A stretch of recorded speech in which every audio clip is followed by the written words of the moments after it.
Hey, welcome back to the Ping Pong Flix Show. My name is Chris Wong. I've got a bunch of entertainment news topics for you today, but first, a little bit of a disclaimer. What I'm going to do, this is a test, maybe for a few videos. I am going to split up the news topics and the members' comments and questions. So there will be two videos, not out at the same time, I don't think. Maybe, I'm not sure yet, but definitely there'll be two videos. Well, the first video is going to be the regular daily show, and the second video is going to be filled with the members' comments and questions, and I'll be utilizing one of the bigger headlines to be that thumbnail. The reason for this is that I have spoken to quite a few of you who said that it's too long. I don't even want to click on the video sometimes when I see it's like 40-something minutes or 30 minutes, and I get it. I get you. I sometimes look at longer videos and I'm like, maybe I'll save it for later. I totally forget about it. So I'm going to try this. Like I said, in my post or community post, I've answered a few of you. I'm definitely going to try this just for a little bit. I'd like to thank my newest member of the Ping Pong Flix Show. Thank you so much to Marvin95 for joining the member as a Ping Pong Flix member, rather. And I truly appreciate it. I also truly appreciate all the subscribers and members here today. The first topic of the day is known SuperBowl trailers so far. So this is coming from Eric Davis, and he pulled it from Deadline, but he put like bullet points, and it's nicely put together. So I'm going to read it. This year's SuperBowl trailers are: Disney will drop a couple, likely Falcon, Winter Soldier, Loki, and or Raya, the Last Dragon, that animated cartoon. M. Night Shyamalan's Old will debut a trailer. HBO Max, Peacock, Apple TV, and Netflix all sitting out. That's right. You heard here. HBO Max is sitting out. Netflix is also sitting out on this one. I mean, it kind of makes sense because, you know, these 30-second teasers cost like $5.5 million. Yikes. Nada from WB, Sony, and Paramount, so none of them are going to be there as well.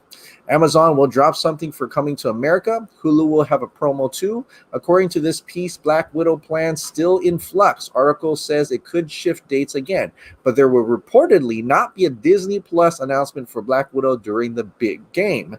Note that Variety has now added an article reporting that both HBO Max and Paramount Plus may also have something during the game, but also claim anyone can do anything at the last minute. So we'll see. So there may still be something. Actually, that's an updated from his first tweet. So that's kind of interesting. So there actually may be something. Anything can happen at the last minute. We'll have to wait and see. Super Bowl is this Sunday. That's right, this Sunday. So by then, from here until then, we'll find out more of what's coming out. But there is a little thing that's coming out.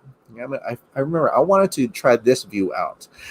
There is a teaser for M. Night Shyamalan's Old right now. I'm not going to play the sound just in case, but basically it's really short. It's just like, are we there yet? And they look at each other, and that's it. That's all you get. Old. It's only a matter of time. I don't even know what it's about. He says 5, meaning probably it's a countdown, like 5 more days till we actually get to see it. And 5 more days from them, of course, is a Super Bowl. So definitely Super Bowl is when we'll get to see this trailer. We'll find out what this movie is about. I have no idea what this movie is about. I mean, it's just called Old. He doesn't say what it's about. I'm expecting it to be a thriller. I mean, there were some comments from like Collider saying that I believe it was Collider that said like they find a dead body and the story revolves around that.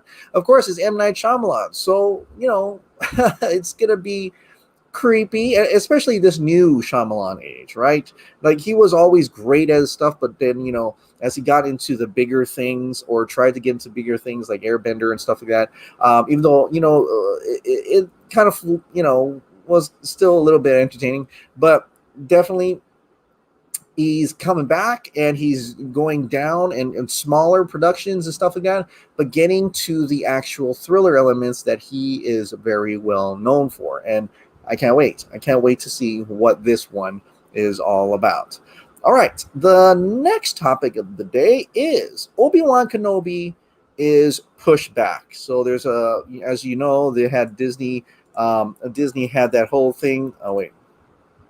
As you know, Disney had As you know, Disney Plus rolled out all their plans for all the Star Wars content that they're going to put on Disney Plus, and Obi Wan Kenobi is one of them. One of the ones that we've heard about, they were teased so many times, of theories and rumors, and finally it's true. Not only Ewan McGregor, but Hayden Christensen is going to be in this as well, so that's really awesome. Great to see that, but unfortunately, it's being pushed back until late spring. So we won't hear any more of it until then, but there's still a lot of content coming out, like Zack Snyder's Justice League. Zack Snyder's Justice League is officially rated R. MPAA has officially designated as rated R for violence and some language from HBO Max, Warner Brother Pictures. So it's definitely going to have some F-bombs. It's going to have gratuitous blood and gore. I don't know if it's gratuitous, but it's definitely going to be the rated R comic book movie that we wanted, right? So right? Fuck them kids. Let's get some rated R action, some rated R language into Zack Snyder's Justice League. That's what it's called. And I'm going to keep continuing saying Zack Snyder's Justice League because I heard Toby Emmerich hates it when people call it Zack Snyder's Justice League because it implies it's his Justice League. It is his Justice League, but it also implies that he won. So it's I'm going to keep continuing to say that. It pisses him off, and I want to piss him off. Zack Snyder's Justice League. There you have it. So, but that's not all. Tom Hokenberg, also known as Junkie XL, also teased something, mastering you know what. I think it's for Zack Snyder because people are saying it's for Zack Snyder's Justice League. But, even though I threw it in here because, it came out around the same time the Joker thing dropped. So I'm like, I wonder what he's talking about. Yeah, it could be anything from Godzilla versus Kong to, although I think they'd probably be done by now, or Army of the Dead or what. But, since we're on the Zack Snyder topic and Junkie XL is doing Zack Snyder's Justice League, I might as well throw that in there as well. But someone, Zack himself did tease something else. That's right. He teased Jared Leto's Joker from Zack Snyder's Justice League. Amazing character you created. Honored to have our worlds collide. Speaking directly to David Ayer and Jared Leto. And it's him holding up the Joker card, really, out of focus, out of view. So you can't really see what he actually looks like. But it does look like, from what people have been talking about, that he has no tattoos. He may not, but then it's blurry, so you don't really see. But he does have longer hair. You can't really see what it is. Some people even say, does he have like an opera mask on his face or something? It's like some kind of something on his face. There's so, and it looks like he has like a one of those straight jackets, and his glove looks like a dishwasher glove. I don't know, but it really a lab glove or something, like he's some kind of maniac scientist looking kind of dude. But he's going to be looking interesting. I can't wait to see what he really looks like. I don't know if it's going to be revealed sometime soon, his actual look. I don't know if this is the picture that Zach almost showed me, but I didn't have an iPhone, so I couldn't video chat with him. Damn it. But but I don't know. He looks like really creepy. I mean, just this view right here, this probably give some people some nightmares. So anybody who's kind of like scared to watch the rated R, because you probably don't want to see this. You might piss in your pants, and you might you have to use the bathroom, of course, like join Toby Emmerich in the bathroom. But this is going to be quite something, and I can't wait to see this. It'll probably depict something that's nightmarish, because he is in the nightmare scene, right? He's in the nightmare future. But just think about it, man. Just look how crazy this guy looks. I think he's gonna look. Imagine all the heroes who have to work with him to take down Darkseid, or be part of that ragtag team in the nightmare future. Now, little tidbits from Grace Randolph. She had her own video. According to Grace Randolph, the trailer will presumably be 2.5 minutes long and will include a small tease of Leto's Joker. That means we will get to see this dude, unless he's out of focus in the actual footage as well.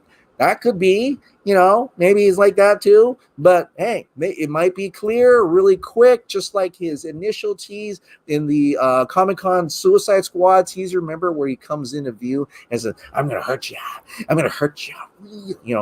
Maybe he's gonna be like that. That's just a little bit of tease, just to get you hyped, just to know, especially for mainstream general audiences, like this is definitely, like, if they are not already known, that this is definitely a different type of Justice League.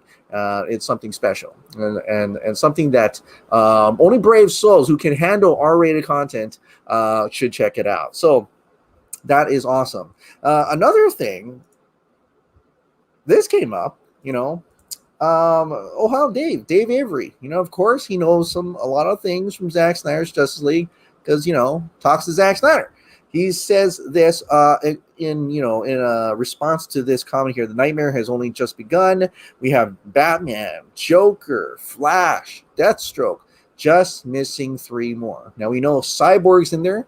We know Mara's in there. But who else? Who is the 7th member of Zack Snyder's Justice League ragtag team in the Knightmare future? And it's funny how it's Unite the 7, and it's also still Unite the 7 in the Knightmare future, even after everything gone down. They still kind of need 7 members, and each of them kind of represents something in some sort of fashion. But the 7th member, who's that?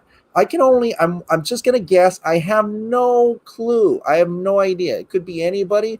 It could be Carrie Kelly, for all we know, although I'm not sure. It could be Martian Manhunter. I mean, Martian Manhunter shows up, right, in Zack Snyder's Justice League.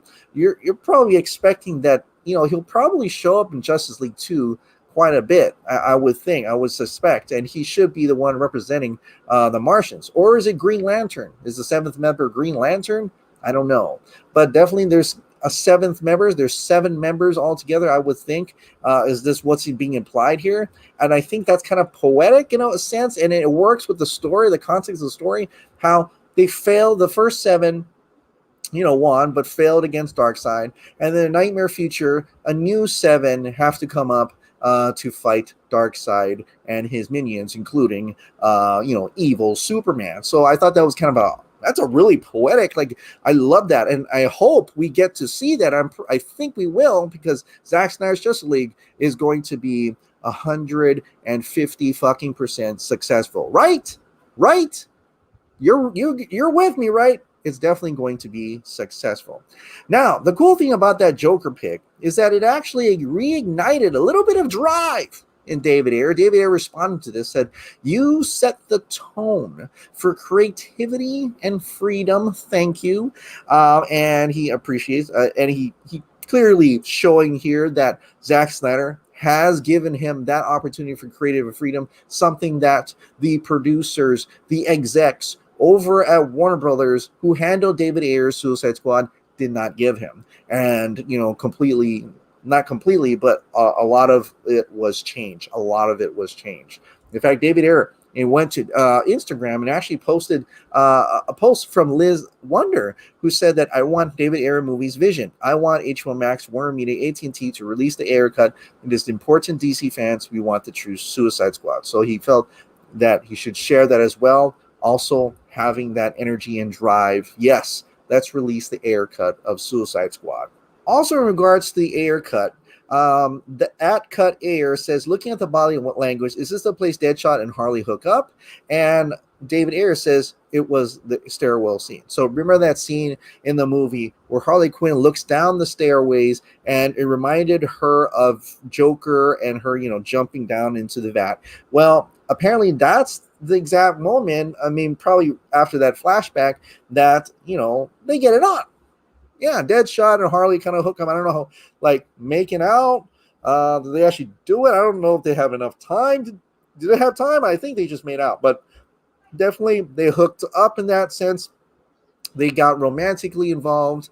And I think that would make that scene where he's about to shoot her much more impactful, I think. Where she's getting onto the chopper and stuff like that. I think maybe that part, you're supposed to connect it in a much more emotional level at that part, more impact for that part. So definitely we got to see the Ayer Cut, man. Hopefully we get to see that.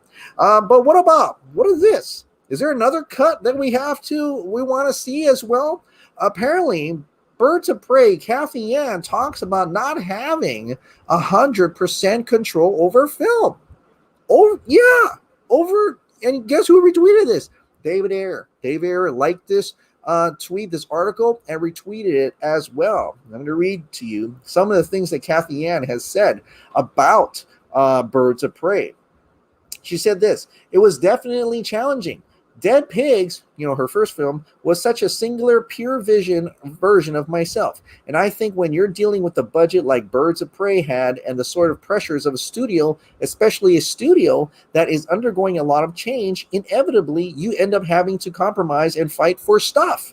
And you win some and you lose a lot. It's just kind of how it is. I would have loved to have more control over the edit of Birds of Prey, she continued, but that's just kind of how it is. I don't know if there's a Cathy Yan cut out there, but I think for any filmmaker, all of us are here in it because we want to express ourselves as wholly as possible and to match what you ultimately see on screen with what's in our head. She also continued going about the Ayer Cut Suicide Squad. She said that I do know that there was a very different tone of movie that David Ayer had planned for Suicide Squad that never really made it, Leanne said. And so if he gets to show his cut or get to take another stab at it, then that's insanely a wonderful opportunity. She then, in response about directing Birds of Prey, how it affected her mindset about big budget blockbuster films, this is what she had to say. Yes and no. I never did Birds of Prey in the first place so that I could say I did a big movie or blockbuster movie. I actually very much did it because I thought the script was interesting. And the fact that I got the chance to depict women, especially female superheroes, in a way that we haven't really seen before, like neither perfect nor weak, I think it's typically either or. Really, I enjoy that challenge of being able to subvert the genre a little bit. So looping back into what she said about how there was she wasn't able to create Birds of Prey 100%. It wasn't 100% hers.